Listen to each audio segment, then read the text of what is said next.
Alors non, ça c'est pour YouTube. Ok, très bien. Et sur Spotify aussi, tu sais que maintenant tu peux mettre des podcasts en vidéo. Comme si on était à la radio, quoi. Comme sur RMC ou Exactement. Et qui font ça maintenant. Ouais. Ok, et donc voilà, on est un peu très bien dans cette dynamique. Ok, je te suis. Donc Alice, merci beaucoup, c'est trop cool que tu sois là. Oui, je suis ravie. Donc nous, on s'est rencontrés il y a genre 1 an à peu près. Et donc on discutait, on a toujours discuté un petit peu comme ça, beaucoup de nos enfants. Et je crois que c'est quand j'ai discuté avec ton conjoint, à un moment donné, il y a quelques mois, il me disait, mais de toute façon, Alice, c'est simple, je crois qu'elle a jamais eu mal à ses accouchements. Et on dit, là, faut l'inviter. il faut qu'on discute. Non, mais alors, déjà, de base, je voulais juste, qu'on en discute, parce que moi, avant d'avoir mon deuxième accouchement sans douleur, j'avais pas compris que c'était si courant, en fait, parce que ce discours-là, il est très rare, parce que de toute façon, 95% des personnes accouchent à l'hôpital et genre 90% prennent la péridurale, donc c'est un discours déjà qui existe peu, et de toute façon, En France. Absolument, en France. Et de toute façon, pour les personnes qui décident de tenter sans péridurale, il y a quand même aussi pas mal de personnes qui ressentent beaucoup de douleur. Donc c'est vraiment un discours que moi j'avais très peu entendu. Et c'était de manière sporadique, une fois là. Donc à chaque fois je me disais, c'est des gens qui, je sais pas, soit qui ont eu de la chance, soit qui sont hyper résistantes à la douleur. Enfin, j'avais pas vraiment d'idée de ce que c'est que accoucher et de ne pas avoir de douleur. Et donc ensuite moi je l'ai vécu, je me suis dit, attends, qu'est-ce que c'est que ce monde ? Et en fait, je ne sais pas, mais depuis, je rencontre énormément de personnes et je me rends compte que des gens que je connaissais déjà ont vécu ça, un accouchement sans douleur. Tu sais que t'en parles pas toujours comme ça, un dîner de famille ou un apéro comme ça. En fait, moi, c'était top. Moi, j'ai pas eu mal, j'ai accouché.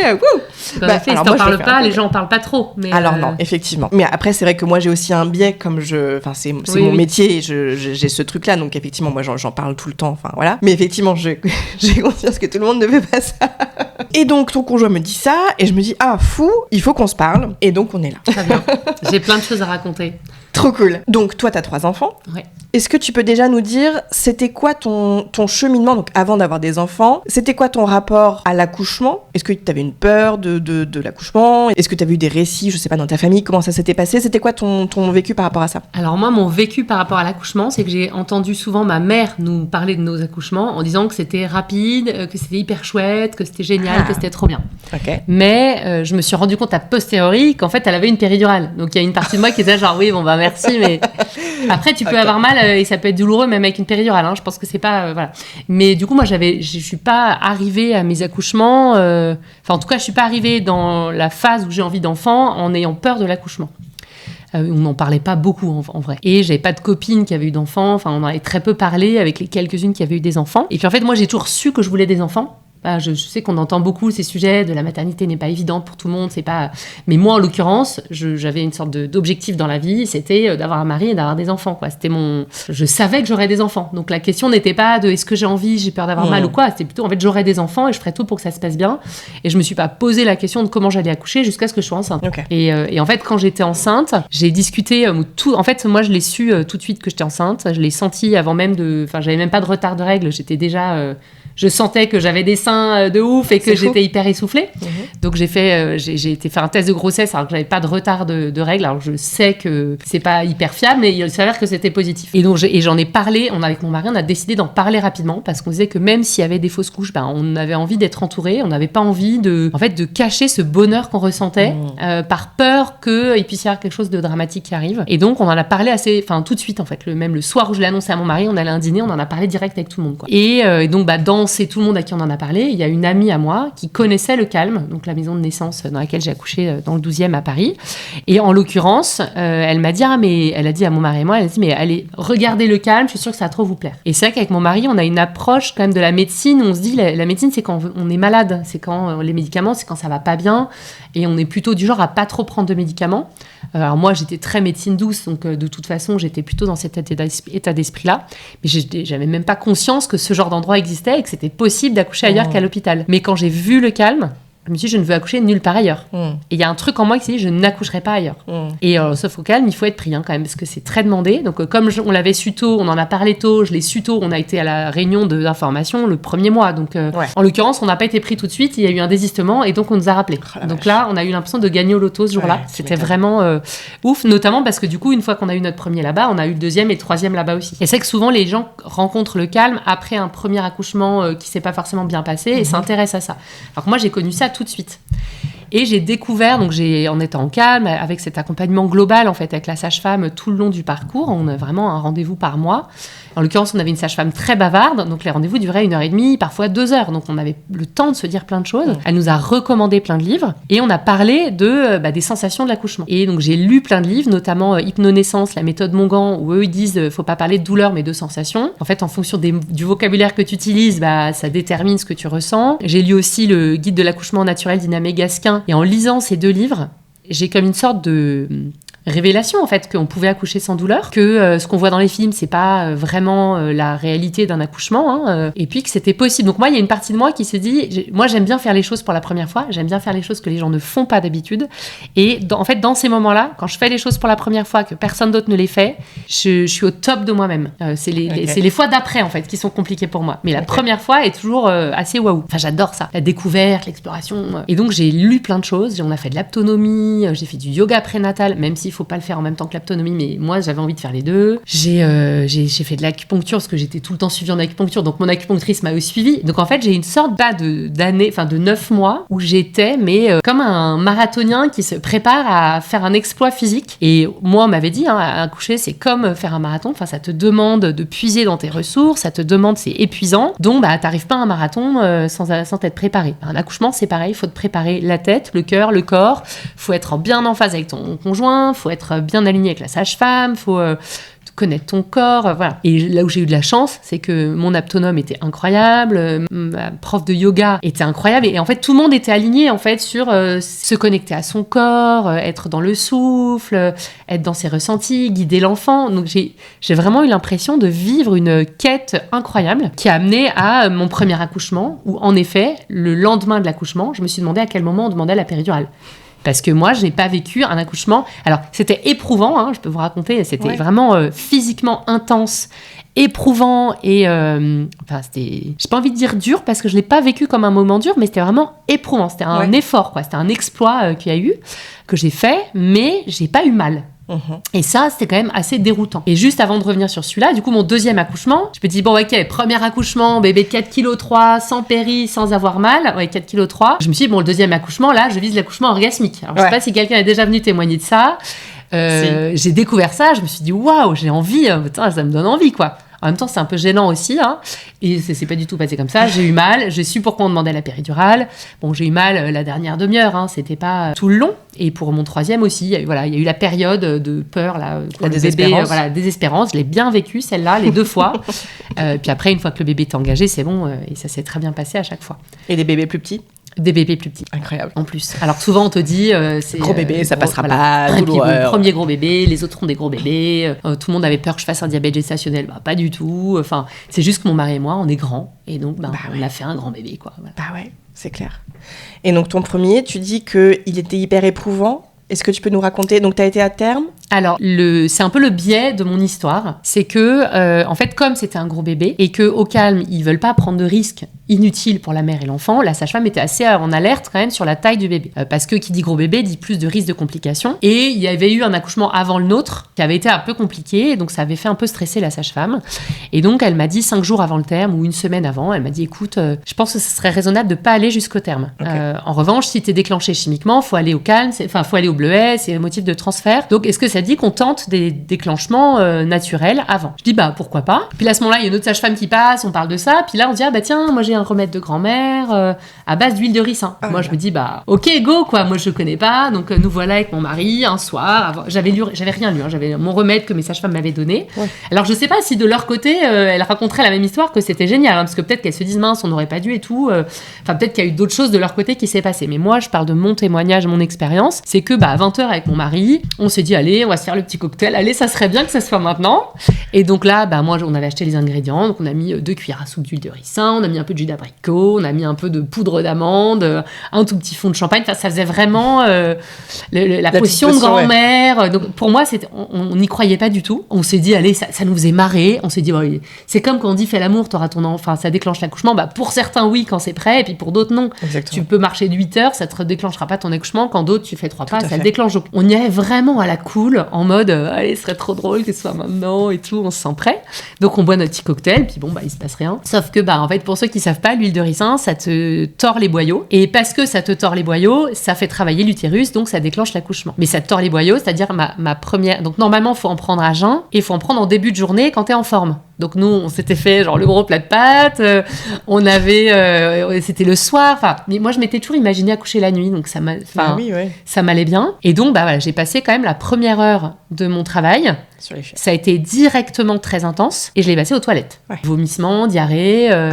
Et puis donc j'avais tantôt les toilettes, tantôt la contraction, tantôt je me reposais, puis après je refaisais ça. Et ça s'est passé ça pendant, je pense 1 heure, ou peut-être même 2. Mais en fait, j'étais tellement dans le truc, dans ces moments-là, t'as pas le temps de penser. T'as pas le temps d'avoir peur, t'as pas le temps de poser de questions. Donc là, Julien a appelé la sage-femme qui lui a dit ça fait salir l'huile de ricin. Donc la sage-femme nous rassurait, elle nous a suivis tout le long. Elle disait attendez de voir comment ça se passe. De toute façon, au bout d'un moment, t'as plus rien dans l'estomac, donc t'arrêtes de vomir, t'arrêtes d'aller aux toilettes. Et puis, ce qui était drôle, c'est que, je pense qu'il était à peu près minuit. On a dit à la sage-femme, mais à quel moment on sait qu'il faut aller à la maternité? Et alors là, c'est, je pense, le biais qu'il y a eu. Elle dit, quand vous sentez que c'est le moment. Et quand Alice, elle en peut plus. Enfin, quand Alice, elle sent que ça devient trop dur, quoi. Tant qu'Alice, elle gère à la maison, tant que c'est calme et tout, franchement, là, en fait, elle arrive à me parler au téléphone. Moi, je me sentais tellement prête que j'ai dit à Julien, mais écoute, là, il est minuit et demi, dors, je t'appellerai quand j'ai besoin de toi. Et j'ai eu des contractions, et je faisais mon travail de respiration, je visualisais ma vulve qui était une fleur qui s'ouvrait, j'imaginais un tunnel lumineux dans lequel j'emmenais mon enfant. Quand j'avais des contractions, du coup, je me pinçais l'intérieur de la cuisse pour forcer mon esprit à rester dans mon bassin et pour avoir un point de contact physique au lieu de serrer la main de quelqu'un, je restais connectée à mon corps. Parce que souvent, quand on a peur, quand on a mal, on a peur, et quand on a peur, on part dans sa tête. On n'est plus dans son corps. Et donc là, l'idée du travail que j'avais préparé, alors, est-ce que c'est bien, est-ce que c'est pas bien, je sais pas, scientifiquement parlant, moi, juste, ça m'allait très bien. Et du coup, j'étais vraiment, mais là, quoi. Puis quand même, à un moment, j'ai senti que ça devenait un peu plus intense. Je me suis mise debout, puis là, j'ai senti un truc qui sortait. Donc j'ai réveillé Julien, je dis mon mari, je dis Julien, c'est la tête, c'est quoi et tout. Et en fait, c'est la poche des os qui s'était pas percée et qui était en train de sortir. Et donc, parce que le principe de l'huile de ricin, c'est que ça te fait un travail beaucoup plus intense, mais beaucoup plus efficace. Donc en fait, il se passe en quelques heures ce qui peut prendre 8 heures, 12 heures, 24 heures pour d'autres, quoi. Et donc, en fait, mon col s'est rétréci, s'est ouvert et j'ai même pas eu le temps de percer la poche des os. Bon, en l'occurrence, elle s'est un peu percée à la maison, mais la tête du bébé a bloqué. Donc, j'avais encore le bébé dedans, et donc on s'est dit, bon là, en fait, franchement, j'étais hyper sereine, je me sentais hyper bien, je n'avais pas l'impression que j'avais fait ce que je voyais dans les films, en fait, ce truc de et tout, les meufs qui crient, qui sont en nage, qui hurlent, qui appellent, qui insultent tout le monde et tout. Donc je me disais, c'est normal que j'ai pas été à la maternité encore, quoi. Donc là, mon mari appelle un Uber, il nous emmène, il a dû négocier pour dire au mec, vous inquiétez pas, elle a déjà perdu les os. Et donc j'avais des contractions, déjà, c'était le moment de l'expulsion, en fait, qui arrivait, parce que j'avais des contractions qui faisaient que j'étais vraiment accroupie, je tenais mon mari par les mains, on se regardait dans les yeux et j'en avais tous les paliers. Enfin, vraiment, j'aurais vraiment pu accoucher chez moi, je pense. Ou dans la rue. Donc, donc j'ai une grosse contraction quand le taxi est arrivé. Donc là, le mec, il a dit, ah non, je ne la prends pas, celle-là. Donc, mon mari, il a regardé dans les yeux. Donc là, le rôle important de la personne qui est avec vous, de dire, non, là, c'est... Il a regardé, il lui a dit, elle a déjà perdu les os. On a la sage-femme au téléphone. Il nous attend dans la maternité. Maintenant, vous nous emmenez et c'est pas autrement. Et le mec, il est monté dans sa voiture. Et alors, pour la petite anecdote, moi, j'étais dans ma bulle, dans la voiture. Évidemment, ça a arrêté un peu le travail dans la voiture parce que c'est souvent ce qui se passe. Mais bon, j'avais quand même des contractions, mais c'était moins intense. Et apparemment, le chauffeur de taxi a pas arrêté de dire j'espère au moins que c'est un garçon pour toute la souffrance qu'elle a d'Ama. Et là, il a commencé à raconter toutes ces histoires d'accouchement horribles de ses propres enfants, de sa femme et tout. Et mon mari était mais arrêtez, Et le mec, je sais pas, il voyait une femme accoucher, il s'est dit allez, faut que je vide mon sac, quoi. Tu te dis, mais... Donc l'importance, moi j'étais dans ma bulle, donc j'ai pas entendu ça, mais je pense que ça aurait pu être très déroutant, tu vois, pour d'autres. Mon mari, il a bien essayé de recadrer. En tout cas, il me voyait dans ma bulle, donc il a pas, il s'occupait du chauffeur. Puis on est arrivé à la maternité. Elle a écouté le cœur du bébé, la sage-femme. Enfin, j'étais dans la baignoire parce que j'avais quand même un peu d'eau qui coulait pour la poche des os. Elle a écouté le cœur. Elle a dit, écoute là, il a l'air d'aller bien. Viens. Et à l'époque, on n'accouchait pas au calme. On devait quand même aller au Bleuet parce que on n'avait pas le droit d'accoucher sur place. On devait accoucher au plateau technique. Et entre-temps, la loi a changé. Mais à l'époque, elle allait, viens Alice, on monte au Bleuet. Moi, j'avais pas du tout envie d'accoucher au Bleuet. J'avais pas envie. En fait, j'adore les Bleuets. Hein, c'est une belle clinique, mais en fait, j'avais envie d'accoucher au calme, quoi. Et je suis sortie de la baignoire. Et là, j'ai regardé la sage-femme. J'ai regardé Julien. Je dis ah non, là c'est maintenant. Donc j'étais debout. Je crois que j'avais encore mon t-shirt. J'avais même pas eu le temps de l'enlever. Je crois que j'avais juste enlevé ma jupe. Et j'ai attrapé mon mari comme ça. Je me dis ah c'est maintenant. J'ai fait quoi, le bébé qui arrive. La sage-femme était encore. Enfin, comme on venait d'arriver. Franchement, je suis arrivée à 4h20. À 35, il était là. Ouais. Donc c'était hyper rapide. Ouais. Et elle était encore en train de sortir les trucs d'urgence parce que ça arrivait à l'époque, il y a des bébés qui arrivent hyper vite, donc il y avait quand même tout ce qu'il fallait sur place. Et il s'est hyper sécurisé et tout, donc voilà. Hein. Moi j'étais en confiance et donc elle a dit à Julien, bah attrapez le bébé, quoi. Elle était en train de prendre les kits de survie de je sais pas quoi, de au cas où. Et là il y a Julien, donc Julien et moi, on a tous les deux attrapé notre bébé. Donc j'ai accouché debout, on a pris notre petit et après je me suis allongée sur le matelas qu'elle m'a tendu pour m'allonger par terre parce que j'avais pas forcément la force d'aller marcher jusqu'au lit. Ouais. Je l'ai mis au sein et voilà quoi. Après ça s'est fait tout de suite. Et alors pour la petite anecdote, j'ai eu mal pour mon accouchement au moment où elle a recousu un point de suture. Parce que pour le coup, le point de suture sans péridurale. T'as pas demandé l'anesthésie ou elle t'a du coup, elle m'a mis un petit pchit d'anesthésie, mais bon, il était 4h30 du match. Je pense qu'elle-même, je l'avais, on l'avait réveillée et puis elle était quand même accroupie par terre. Hein. C'est pas pour le coup, ce qui est chouette au calme, c'est que c'est le confort de la maman qui prime. Et donc, la sage-femme en l'occurrence, elle m'a pas dit, allez va te mettre là, les jambes en l'air et tout. Vu ce que je venais de vivre, c'était pas le moment de me faire mettre dans des positions pas possibles. Et donc, elle avait, alors en l'occurrence, une lampe frontale parce qu'il faisait nuit, elle voulait pas mettre la lumière dans les yeux pour pas me gêner, pour pas gêner le petit. Donc, elle était à la lampe frontale en train de me recoudre. Donc, je comprends aussi qu'elle était pas dans les meilleures conditions pour faire des points de suture. Et en l'occurrence, j'ai su après qu'on n'est pas obligé de recoudre tous les points de suture. Enfin, si c'est des toutes petites déchirures, voilà. Donc, les autres fois, je n'ai pas eu de points de suture. Mais donc, la fois où j'ai eu mal dans mon accouchement, c'était le point qu'elle m'a fait parce que le fil, voilà. C'était pas hyper confort. Ouais, ok. Mais donc, c'est un accouchement que moi, je suis ravie d'avoir vécu. J'en ai reparlé avec les sages-femmes qui, elles, ont trouvé qu'en fait, elles auraient pas dû me donner le ricin, enfin, qu'elles auraient dû me préparer, qu'elles-mêmes, je pense, n'y croyaient pas trop parce que je pense personne l'avait testé, ce remède. Et je pense qu'il y a eu un apprentissage de leur côté par mon expérience. Et donc, peut-être que pour elles, c'était un truc à pas reproduire, mais en tout cas, pour moi, c'était génial. Et j'ai adoré cet accouchement qui était intense, bouleversant, mais je me suis vraiment sentie femme, en possession de mes moyens, dans une sorte de puissance douce et juste, tu vois, pas la puissance qui écrase et vers l'autre, mais de puissance personnelle qui était assez incroyable. Ouais. Puis du coup, l'allaitement s'est mis en place facilement. Après, tout s'est bien passé et ça a été d'une fluidité assez extraordinaire. Et du coup, t'étais quoi ? T'étais genre à 39, 40 et ça ? J'étais 5 jours avant le terme. Ah, ok. Donc 40 c'est pas, quelque chose. Voilà, c'était pas non plus... hyper en avance. Non. Ouais. Mais moi, je me sentais, en fait, c'est vraiment, je pense que ce qui a joué, c'est mon état d'esprit qui était genre, en fait, c'est comme ça. Enfin, j'étais pas ouverte, tu sais, genre, ah bon, mais t'accouches en maison de naissance, mais t'as pas... En fait, ça, c'est vos peurs, quoi. C'est pas mon histoire. Moi, en fait, je sais que c'est ça qu'il faut que je fasse. C'est la première fois, je découvre, je suis en mode exploratrice. Et quand Alice, elle est en mode exploratrice, c'est... elle y va. J'y vais et je suis au top de ma zone de confort. Et même si je découvre, donc c'est que de l'inconnu, je suis dans ma zone de confort. Donc c'est drôle. Moi, j'adore ça, quoi. Et c'était plutôt les 2 fois d'après de me dire, en fait, ok, ça sera pas comme la première fois, mais du coup, ça sera comment ? Et en fait, pour Clément, pour mon deuxième, j'arrivais avec tellement de confiance en moi que je m'étais pas trop préparée. Donc, il y avait aussi ce truc de peut-être de pécher par orgueil, tu vois, de dire, comme Antoine, j'ai fait tout ça, j'ai su faire et tout. En plus, là, c'est un plus petit bébé, il est arrivé un peu après terme. Je pense que je suis arrivée vraiment tellement détendue et tellement en confiance quand on me disait, mais tu sais, Alice, c'est pas parce... On m'avait dit, hein, ton deuxième accouchement, il peut être différent, tu peux ressentir des sensations différentes, tu peux peut-être avoir mal. Genre non, mais c'est bon, ça c'est pour les autres, moi je suis prête et tout. Donc pour le coup, j'étais un peu fermée à toutes ces discussions. Et alors en l'occurrence, l'accouchement s'est hyper bien passé parce que je suis arrivée, alors on est arrivé beaucoup plus tôt, hein, au calme, je chantais, je dansais, j'étais en mode hyper sereine et tout, mais j'étais pas préparée à la phase de désespérance. Okay. Et quand c'est arrivé, je me suis dit, qu'est-ce qui m'arrive, quoi ? Qu'est-ce qui m'arrive ? Alors, pour la sage-femme, c'était normal. Pour Julien, c'était étrange de me voir comme ça, mais Il m'a dit, ça a duré une demi-heure, quoi. Ouais. Mais moi, je savais plus dans quelle position me mettre, j'avais mal partout, j'avais l'impression qu'il y avait rien qui était plus confortable. Donc j'étais aux toilettes, j'étais essayé de m'installer sur les toilettes, parce qu'apparemment, il y a pas mal de femmes qui accouchent quand elles sont toutes seules, dans le noir. Et la position sur les toilettes, apparemment, est assez physiologique. Ça n'a rien fait, j'ai essayé de me mettre debout sur le côté, à 4 pattes, dans l'eau, sortir, revenir dans l'eau et tout. Enfin, c'était inconfortable pour mon deuxième accouchement. Et que finalement, il y a eu une période douloureuse, mais qu'en fait, c'est pas grave et ça se résume pas à ça. Après, ce qui était intéressant, c'est que j'ai eu des discussions avec la sage-femme qui me disait, en fait, pour elle, tout s'était hyper bien passé. Et je dis, en fait, moi, je me suis sentie très seule. Et elle m'a dit, oui, mais comme ça se passait bien, j'avais pas envie d'intervenir trop.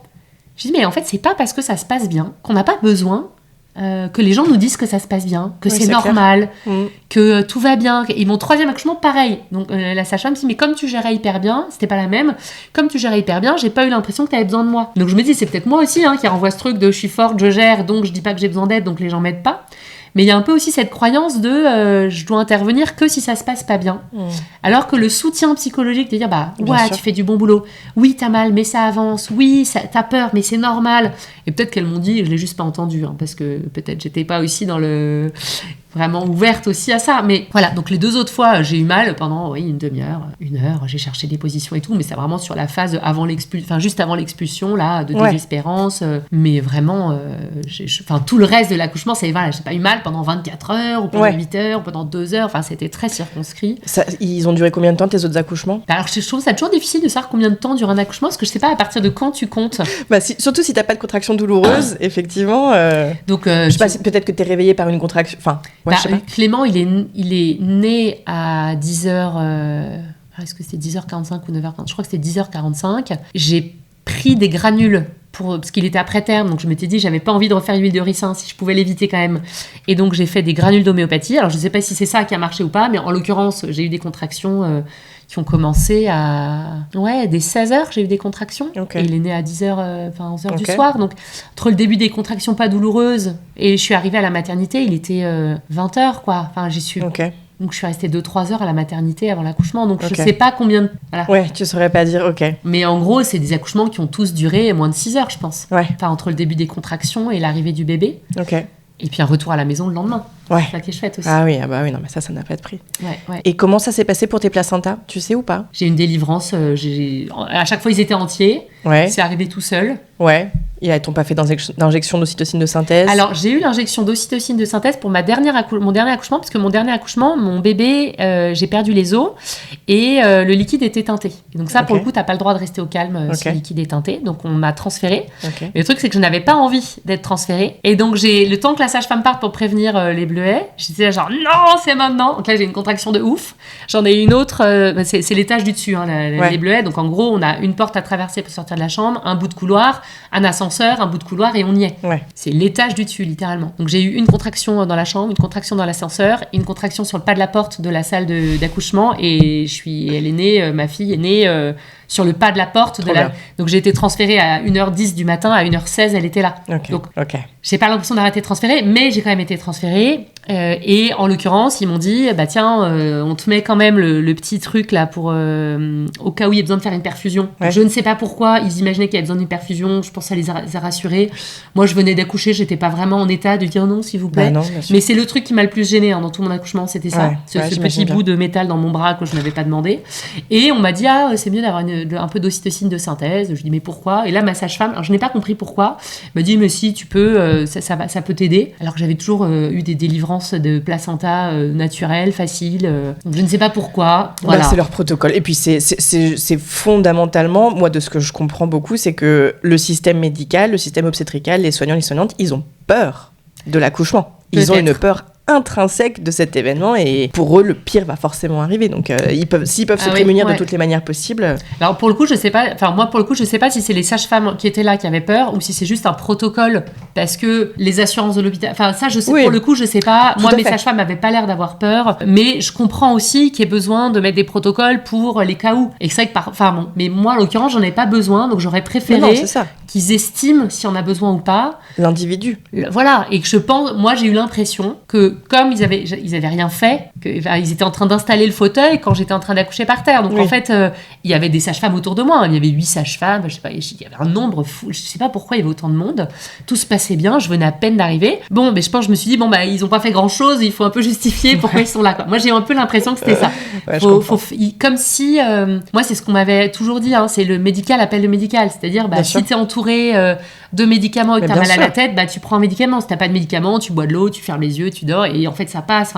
Et en fait, c'est plus facile, c'est des habitudes, et peut-être c'est une histoire juste d'habitude. On remet pas en question tout le temps. Bien sûr. Voilà. Oui, non, c'est clair. Bon, en soi, c'est pas grave, c'est l'ocytocine de synthèse, on m'a pas drogué, on m'a pas... non, mais voilà. Parfois, ça peut interférer avec l'allaitement, parfois, ça peut engendrer, des grosses pertes de sang. Ah oui, voilà. ok. Donc, alors moi, j'étais pas au courant de tout ça, donc quand ils m'ont dit que ma sage-femme, en qui j'ai confiance, m'a dit, oui, vas-y, ça peut t'aider. Et comme je sais que l'ocytocine, c'est plutôt... On m'aurait dit, vas-y, prends de la morphine, j'aurais dit non, parce que le mot morphine me fait tilt, le mot ocytocine me fait pas tilt. Oui, non, bien sûr. J'avais rien lu sur des risques associés ou quoi, donc... Et ça a été ton allaitement, tout s'est bien passé. Tout s'est très bien passé. Mais moi, en fait, je pense aussi que j'ai un état d'esprit où, en fait, je savais que j'allais allaiter. En fait, j'avais lu tellement sur le fait que l'allaitement, la mise en place de l'allaitement est aussi très liée à l'accouchement, au contact avec le bébé tout de suite, à l'état d'esprit et tout. Donc, je pense que globalement, par rapport à l'accouchement, mais par rapport à tout dans la vie, si t'as peur, t'es plus stressé, t'es plus anxieux.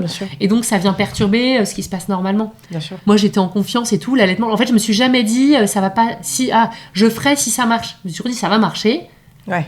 Et puis, si jamais il y a un problème, on verra à ce moment-là. Mais le principe, je pense fondamentalement quand même que si on peut mettre des bébés dans notre ventre, si la nature, si on est faite pour mettre au monde des enfants, on est faite pour les mettre au monde même s'ils sont trop gros. Alors, je sais que moi, j'entends beaucoup de femmes qui disent que leur bébé était trop gros pour elles. Mais c'est instinctif parce que j'ai pas lu d'études sur le sujet. Mais d'ailleurs, je crois que j'ai lu des études qui disaient un peu ça, mais qu'en fait, ton corps, il va pas faire un bébé que tu peux pas expulser. En fait, ça serait un peu sot de la part de l'espèce humaine, en fait. C'est impossible. Et donc, je crois qu'il y a quelques pourcentages très très faibles, genre je sais pas 2 ou 3% des gros bébés qui, en effet, c'est pathologique et il y a besoin d'aide. Mais que la plupart du temps, ton corps, il est fait pour mettre au monde un bébé et pour le nourrir. Donc, pour moi, tu peux mettre au monde ton enfant sans péridurale parce que ton corps, il est fait pour ça. Et tous les mammifères le font. Alors ça peut faire peur, on peut ne pas être bien accompagné et tout, mais tous les mammifères le font. Je sais pas si la girafe qui met au monde un girafon ou un éléphant qui expulse, si c'est beaucoup plus confortable. Pourtant ils le font. Après je sais plus combien de mois de gestation en plus l'éléphant. En plus ils sont énormes et tout. Enfin voilà, donc je me dis, on est fait pour ça, on est fait pour allaiter, donc je fais confiance à mon corps. Mais ça, je pense que c'est un travail de lecture de livres, de pas écouter les histoires horribles, de pas... on entend que les trucs horribles, donc forcément, on a l'impression que c'est ça le classique. La norme, ouais. Voilà. Après, je connais plein de femmes qui n'ont pas réussi à allaiter, qui étaient très tristes de ça, hein, donc je sais que ça peut arriver aussi. Mais donc moi, je suis allée en mode très détendu par rapport à ça, et ça s'est toujours très bien passé. Ouais. Mais je pense que pour l'allaitement, c'est la même chose. Je pense que l'allaitement, ça peut être hyper difficile et c'est comme pour l'accouchement, on a besoin de soutien. Les soignants qui sont réellement formés à l'allaitement, ils sont très rares et de toute façon, il n'y a que les consultantes en lactation certifiées IBCLC, il n'y a que ces nanas-là qui savent vraiment de quoi ils retournent, donc les positions, ça va bien au-delà de ça évidemment. Mais oui, la sage-femme ou la puéricultrice qui va te dire tiens, tant de ci ou tant de ça, elle sait pas de quoi elle parle et on n'a pas ce soutien. Il n'est pas intégré dans le système et tout ça. Après, juste par rapport à ça, moi je pense que si les gens étaient plus formés, peut-être très bien. Moi, j'ai eu des histoires aussi de femmes de copines à moi qui ont eu des consultantes en lactation certifiées qui sont venues après l'accouchement et qui ont été aussi un peu moralisatrices, tu vois. Ah. Et donc, ça, tu vois, pour moi, c'est pas parce que tu as la certification que tu es forcément bien conseillé. Non. Moi, ce que je trouve qui pourrait être amélioré, tu vois, c'est que j'ai l'impression ce que j'entends souvent, c'est la multitude de conseils. En fait, quand tu as accouché, en fait, tu rencontres des femmes, des sages-femmes ou des infirmières ou des consultantes qui t'ont jamais vu avant et qui prennent pas le temps de t'écouter. Non. En fait, et qui sont là pleines de bonne volonté, hein, parce que je pense que vraiment, je crois vraiment que les sages-femmes, les infirmiers, ils ont envie d'aider.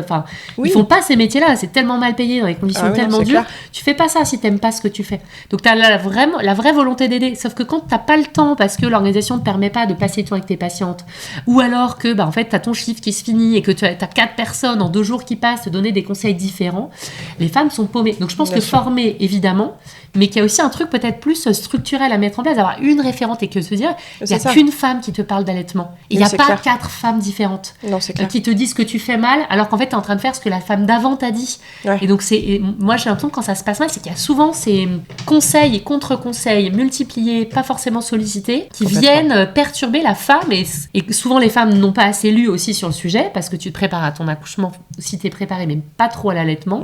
Et sur ce que tu disais sur les gros bébés, je voulais revenir là-dessus aussi.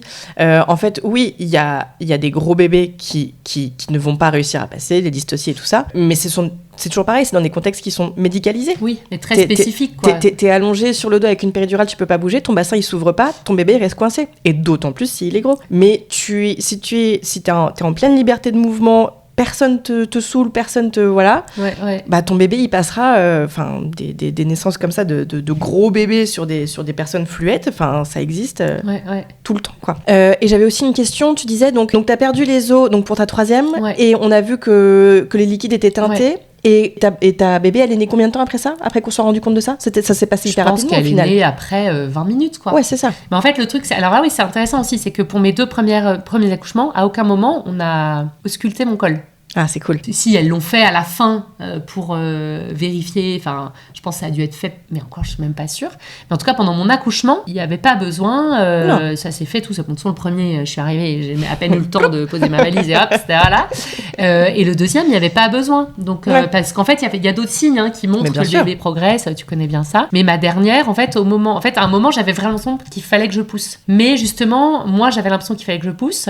Mais ma sage-femme m'avait pas vu. Alors, apparemment, quand le bébé s'engage dans le bassin, t'as une sorte de trait noir qui s'affiche au-dessus de l'arrêt des fesses, de la peau ou le bassin qui se détend, donc ça crée une petite marque. Donc tu peux suivre en fait l'arrivée du bébé dans le bassin par ce genre de signe. Je pense qu'il y en a d'autres. Et elle a pas vu ça. Okay. Et donc elle m'a dit, Alice, j'ai l'impression que toi t'as envie de pousser, mais je suis pas sûre que ce soit vraiment prêt. Est-ce que tu me permets de regarder ton col? Donc, t'es dilatée ou pas? Donc là, je lui ai dit oui. Je pense que j'aurais pas dû, parce qu'en fait, elle m'a dit que j'étais pas assez dilatée. Et comme par hasard, ça a un peu ralenti mon travail à ce moment-là. Ouais, bien sûr. Alors que moi, après, peut-être qu'elle a bien fait, et qu'en effet, j'avais l'impression qu'il fallait que je pousse, et c'était pas le moment, et je me serais épuisée. Mais moi, je sentais pas ça comme ça. Et puis après, peu de temps après, je perds les os, et là, liquide teinté. Donc, liquide teinté, ça montre que t'as un stress du bébé. Donc, il faut être vigilant. Et là, elle m'a dit, est-ce que je peux regarder ton col? Parce que c'est motif de transfert, mais si t'es dilatée à 10, si t'es ouverte complètement et que le bébé est sur le point de sortir, bien sûr. Voilà. Un peu de bon sens. Un peu de bon sens. Mais, en l'occurrence, elle m'a re-auscultée là, et j'étais à 4. Où elle m'a pas dit, en fait, sur le coup, elle m'a pas dit 4, mais où elle m'a dit non, t'es pas encore, et c'était pas, en fait, j'étais pas beaucoup plus dilatée que la fois d'avant où elle avait regardé. Elle m'a dit, écoute, là, je pense que ça, sauf qu'en fait, je le sais, mais sur le coup, j'étais pas en état d'argumenter, mais je sais que ton 3e enfant, tu peux t'ouvrir en une demi-heure, en 10 minutes, comme ça, voilà. Et en fait, le fait qu'elle a dit, on va être transféré, je pense, ça m'a donné l'adrénaline et l'énergie dont j'avais besoin, et qui me manquait pour y aller. Okay. Donc tu vois, je suis arrivée à la maternité, il était 9h30 du soir et elle est née à 1h15, donc tout ça s'est passé hyper vite en vrai. Mais voilà, j'avais l'impression que j'avais l'impression que ça avançait. Elle me disait que ça n'avançait pas et que je me sentais que, en fait, je commençais à aussi m'essouffler un peu parce que moi, je pensais que ça serait plus rapide que ça. Je sentais que ça aurait dû être rapide, donc c'était un peu étrange. Et donc là, quand elle a dit qu'elle était transférée, j'ai dit, allez, non, il y a un truc en moi qui s'est réveillé de non, je veux pas. Et je pense qu'il y a une partie de moi je vais tenter d'accoucher au calme quand même, avant d'être transférée. Bon, en l'occurrence, ça s'est passé sur le pas de la porte, c'est pas grave.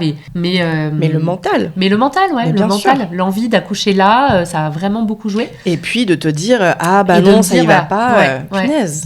Ouais. Et voilà, donc après, je sais pas pourquoi elle a senti qu'elle avait besoin de regarder à ce moment-là. Est-ce que je comprends aussi, quand t'es sage-femme, t'as des moments où tu doutes, où t'as besoin d'être rassurée sur des choses un peu tangibles. Je pense que c'est tellement tentant, en fait, tu vois. Oui, c'est ça. Ouais, je pense qu'on est tous humains, les sages-femmes ne sont pas des surhumaines, en fait, qui savent tout faire comme il faut au bon moment. Donc, de toute façon, ça s'est passé comme ça. Moi, je pense que je reçois ce que j'ai vécu et je me dis que c'est aussi des sources d'apprentissage. C'est hyper intéressant. Du coup, j'ai vécu aussi une journée à la maternité, alors qu'il n'est pas... je suis partie à 15h, donc je ne suis pas restée longtemps, mais comme ils avaient vu que j'avais été accompagnée au calme et que j'avais été... j'avais accouché 6 minutes après avoir été transférée, qu'ils n'avaient pas eu besoin de faire grand-chose et que tout s'était bien passé. Ils ont dit, OK, on vous libère plus tôt, mais il faut quand même que le pédiatre soit passé. Donc, j'ai vu plein de monde en peu de temps. Du coup, je vois ce que c'est la maternité aussi. Et je trouvais ça intéressant de... Voilà, il y a une aspiration, du coup, Non, pas du tout. Ah non. Je leur ai demandé de pas pratiquer de soins sur mon bébé, de me le donner direct. Enfin, Julien, mon mari, était là pour s'assurer qu'il n'y avait pas eu, enfin qu'ils allaient rien faire de particulier. Puis il y a une autre sage-femme du calme. Alors normalement, la sage-femme du calme, elle s'efface parce que c'est justement une histoire de responsabilité. C'est plus elle, donc elle était présente. Mais voilà, moi je me sentais aussi entourée, en confiance, malgré ces inconnus qui étaient toutes hyper gentilles, demeurant. C'était vraiment sympa, mais juste c'était des inconnus, quoi. Ouais, souvent il y a de la bienveillance, mais il y a juste de la... J'ai envie de dire de la méconnaissance ou de la méconnaissance, parce que eux ils sont habitués à quelque chose. Exactement, de l'habitude. La force de l'habitude. Ouais, c'est ça. Puis t'as pas le temps de te former parce que t'es déjà pressé, t'es en sous-effectif, t'as plus les budgets, donc tu te formes pas, donc tu prends pas le temps et tout le monde est pressé là, donc ça... Mais tu vois, ça moi je l'entends et je le défends beaucoup dans tout ce que je peux dire sur les réseaux sociaux. Moi, là où j'ai un problème, c'est quand on expose tout ça, quand on essaie d'exposer les problèmes, quand les personnes témoignent de traumatisme et du fait qu'elles n'ont pas bien vécu leur accouchement ou quoi aux caisses, et que les soignants et les soignantes disent « non, c'est pas vrai, t'es dangereuse de dire ça, tu vis pas ce qu'on vit ». Enfin, en fait, tu vois, oui, vos conditions de travail, elles sont anormales, elles sont inhumaines, et il faut changer ça. Et encore une fois, je ne pointe pas du doigt les soignantes et les soignants de manière individuelle. Mais à un moment donné, il faut pouvoir, quand on vous dit qu'il y a quelque chose qui ne va pas, il faut pouvoir prendre le recul et se dire merde. Qu'est-ce qui se passe ? Qu'est-ce qu'on essaye de nous dire ? Effectivement, on fait quelque chose mal, c'est pas forcément de notre faute, mais il faut qu'on bouge. Mais effectivement, et je discutais avec une étudiante sage-femme le mois dernier, et elle disait, le problème c'est que le système, il est trop puissant, dans le sens, oui, évidemment, dans tous les sens qu'on veut, mais dans le sens où se défaire d'habitude et se défaire de protocoles, se défaire de tout, c'est trop difficile. Si on veut qu'il y ait un changement, il doit venir des patientes, et donc l'étudiante sage-femme disait il faut que les personnes s'éduquent, il faut que les femmes, quand elles sont enceintes, elles cherchent à comprendre par elles-mêmes, et que voilà, et c'est comme ça qu'il pourrait y avoir une évolution ou quelque chose. Donc oui, j'entends ça, mais enfin, tu vois, ça peut pas être que ça non plus, parce que cette guerre, parce que moi j'utilise des mots comme ça. On sent que t'es guerrière quand tu parles de ça. Ouais, oui, moi j'ai pas du tout ce conflit en moi. Je sais que j'ai envie que les choses changent, mais je vois aussi qu'il y a de plus en plus de plateaux qui proposent des salles physiologiques, de salles physiologiques en maternité. Oui, mais je vois qu'il y a beaucoup de femmes qui n'ont pas envie aussi. Moi, j'ai plein de copines qui n'ont pas du tout envie, qui ont envie d'avoir la péridurale. Oui, mais pourquoi elles ont cette envie ? Ça, c'est pareil, c'est de dire oui, il faut respecter le choix des personnes qui veulent la péridurale. Mais bien sûr, mais il faut simplement... Est-ce que ces personnes, elles font un choix en conscience ? Moi, je ne crois pas. Est-ce que ces personnes, elles savent ce que ça veut dire la péridurale ? Ce que ça veut dire que potentiellement, elles vont avoir besoin de cytocine de synthèse, que ça va peut-être engendrer une détresse fétale pour le bébé, et que du coup, oui, ça peut se finir en forceps, déchirure de niveau 4, je sais plus comment on dit là, jusqu'à l'anus, peut-être césarienne, traumatisme à vie, moi, je pense que les personnes, elles ne sont pas conscientes, et qu'elles pensent que l'accouchement, c'est forcément un enfer. Parce que, oui, il y a peut-être la copine Alice qui va leur dire « Ah non, moi, j'ai pas eu mal », mais ton poids à toi, il n'est pas suffisant par rapport à tout ce que la société et le système dit. Donc, est-ce que ces femmes, elles font un choix conscient ? Moi, je ne crois pas. Donc, oui, et je sais que quand je dis ça c'est mal entendu, et je comprends que ce soit difficilement audible, mais je pense foncièrement que tout le monde ne fait pas un choix conscient. Et donc après, si effectivement les personnes, en s'éduquant, en lisant les études, en machin et tout, elles ont vécu des traumatismes, elles ont vécu des trucs qui font dire « moi, ce sera pas autrement », mais ces personnes-là, mais bien sûr, ok, gardez la péridurale, prenez la péridurale, et c'est très bien pour vous, et ce sera super. Mais non, les 90% des femmes qui aujourd'hui disent « oh là là, moi, surtout pas autrement que la péridurale », ce n'est pas un choix conscient. Après, moi, pour le coup, c'est mon métier après de biais professionnel de dire, en fait, responsabilisons les gens. Si les gens disent je veux pas, c'est pas à moi de décider si c'est en conscience ou pas. Bien sûr. Moi, je suis beaucoup moins dans la revendication. Enfin, tu vois, j'ai pas cette colère, tu vois, que je sens chez toi, et ce qui est sain et aussi qui permet de faire bouger les choses. Mais moi, ce que je trouve dommage, c'est qu'on laisse pas plus de choix. Quand je vois le nombre de gens qui ont envie d'accoucher au calme et qu'il n'y ait pas plus de place, c'est clair. Quand l'État autorise des maisons, 10 projets de maisons de naissance en expérimentation, et qu'il n'y en a que, je sais pas, 2 ou 3 qui ont ouvert, en fait, je trouve ça dommage parce qu'il y a une demande En fait, dans tout le monde business, quand tu as de la demande, tu as des gens qui proposent des offres parce que l'offre et la demande. Mais dans ce monde-là, c'est tellement... oui, évidemment, il y a la vie de bébé qui est en jeu. Donc, je comprends qu'il y a une responsabilité, qu'on fait pas n'importe quoi et tout. Mais en fait, quand tu vas dans ce genre de... Quand les sages-femmes en libéral, les sages-femmes dans les maisons de naissance et tout, elles font pas du tout n'importe quoi. Et elles sont tellement responsables et tellement... Je pense qu'il y a une conscience très accrue de tous les risques possibles pour justement déjouer ça, quoi. Mais... Moi, je suis plus pour le choix. Et voilà, j'ai pas envie, moi, d'accuser parce que je connais pas assez. Je sais qu'il y a plein de choses horribles qui se passent, hein, les violences obstétricales. Enfin, je sais que l'accompagnement psychologique des femmes, voilà, il y a plein de choses horribles qui se passent. Hein, j'ai eu beaucoup de témoignages, mais c'est vrai que moi, c'est moins mon histoire. Non, mais bien sûr. Moi, je peux pas témoigner là-dessus. Mais je te le demande pas. Toi, tu viens pour me raconter que t'as eu des accouchements sans douleur. Exactement. Moi, ma question, tu vois, moi, je me dis, mes copines pour qui ont eu des accouchements difficiles et qui s'étaient jamais intéressées avant, en même temps, tu vois, tu fais pas. En fait, si tu fais un marathon, il faut. Donc, oui, il y a une sorte de conscience. Il faut avoir conscience que tu vas faire un marathon pour te préparer au marathon. Ouais. Mais je pense quand même qu'on vit dans une société où on sait quand même que l'accouchement, c'est pas anodin. Et donc après, pour moi, c'est une sorte de choix personnel. Si tu préfères mettre ta santé dans les mains de médecins, je comprends. Moi, j'ai des copines qui ont cherché les structures les plus médicalisées possibles parce que ça les rassurait, parce que c'est leur histoire, ça leur appartient. Mais encore une fois, encore une fois, c'est un formatage. Mais peut-être, mais en fait, si ça leur convient. Tu vois, ça leur convient? Est-ce que parce que qui on est pour ça, ça leur convient? Tu vois, c'est pas. Si elles en sortent traumatisées, peut-être que tu vois. Oui, peut-être que c'est leur histoire aussi, et peut-être ça leur appartient. Peut-être qu'il fallait qu'elles soient traumatisées pour que ça réveille d'autres choses. Mais tu vois, on peut tirer la ficelle, voilà. Moi, c'est pour ça que ce sujet, pour moi, il est tellement délicat. Je sais qu'on a besoin de médecins, je sais qu'on a besoin d'obstétriciens, je sais qu'on a besoin de sages-femmes. Mais bien sûr. Mais pas chacun pour a son histoire et son cheminement. Et voilà. Et je sais que la plupart des accouchements sont des accouchements physiologiques qui vont bien. Et donc, en effet, il n'y a pas besoin de cette surmédicalisation. Et ça, c'est ma conviction personnelle. Mais c'est vrai que voilà, tu la gardes pour toi. Ouais, voilà. Je suis pas. Mais enfin, c'est un sujet tellement délicat dans la vie d'une femme que moi, à titre perso, j'entends ton combat, mais Non, mais je comprends. Et j'ai d'autres combats. mais c'est aussi simple qu'on soit pas toutes sur les mêmes créneaux. Mais non, mais c'est vrai que c'est un sujet qui est hyper touchy et tu vois bien. Hein, enfin, moi sur les réseaux sociaux, c'est tout de suite. Il y a des gens qui me disent que je peux être culpabilisante. Oui, mais les personnes qui choisissent la péridurale et tout. Mais j'imagine que je comprends. Et après, il y a un rapport à la culpabilité qui est très malsain. Donc, je sais pas si c'est que français, mais enfin, si tu ressens de la culpabilité, c'est toi toute seule. Et surtout que moi, je ne dis jamais qu'il faut pas prendre la péridurale. Enfin, c'est pas du tout comme ça que je dis les choses. Après, sur les réseaux sociaux, je suis obligée de parler vite. Et je peux pas. Oui, il faut pas écouter autant détailler. Faut pas écouter 30 secondes. Il faut écouter tout ce que tu as raconté. Mais oui, et puis en plus, à chaque fois, j'essaie quand même de faire gaffe. Mais si quelqu'un ressent de la culpabilité, il faut qu'elle travaille sur ce qu'elle ressent. Mais tout de suite, ce sont des sujets qui sont hyper... Et puis, forcément, parce qu'il y a tellement de trauma, les personnes, elles ne peuvent pas m'écouter avec une oreille neutre. Oui. Oui. Et donc, t'as forcément ton biais de « Ah, mais attends, en fait, moi, mon bébé, il a failli mourir. Heureusement que les médecins étaient là. » Et moi, quand je leur dis « ça se trouve, ton bébé, il a failli mourir à cause de la médicalisation. » Bien sûr que c'est difficilement audible.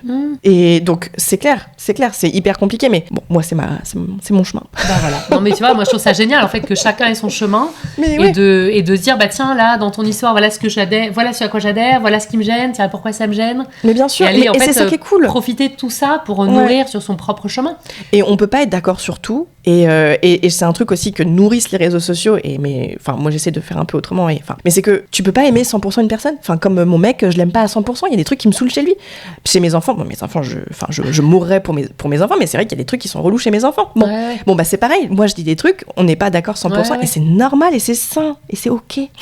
C'est à eux qu'il faut que tu dises ça. Moi, Alice, on va arriver un peu à la fin. Ouais. Est-ce qu'il y a un sujet que tu aurais eu envie d'aborder? Est-ce qu'il y a une question que je ne t'ai pas posée, que tu aurais bien aimé que je te pose? Moi, je pense qu'il y a le sujet de la place, on en a parlé un peu, mais la place de... Alors moi, je dis mon mari, parce que c'est mon mari, mais une autre personne, et de l'importance, en fait, se sentir soutenu par l'autre personne, et qu'ils mettent une sorte de bouclier, justement, avec les agressions du monde extérieur. Ouais. C'est une histoire que mon mari aime bien raconter, et il dit, en fait, quand j'étais transférée là pour mon dernier accouchement, j'étais du coup sur la table, voilà, et puis évidemment, spot dans la figure. Et moi, j'avais eu 2 autres accouchements où il y avait des petites lampes veilleuses et tout. Là, avoir à 1h du matin les spots dans la figure, donc on a éteint la lumière, donc les sages-femmes étaient d'accord, mais du coup, elles ont mis une sorte de spot pour elles voir quand même.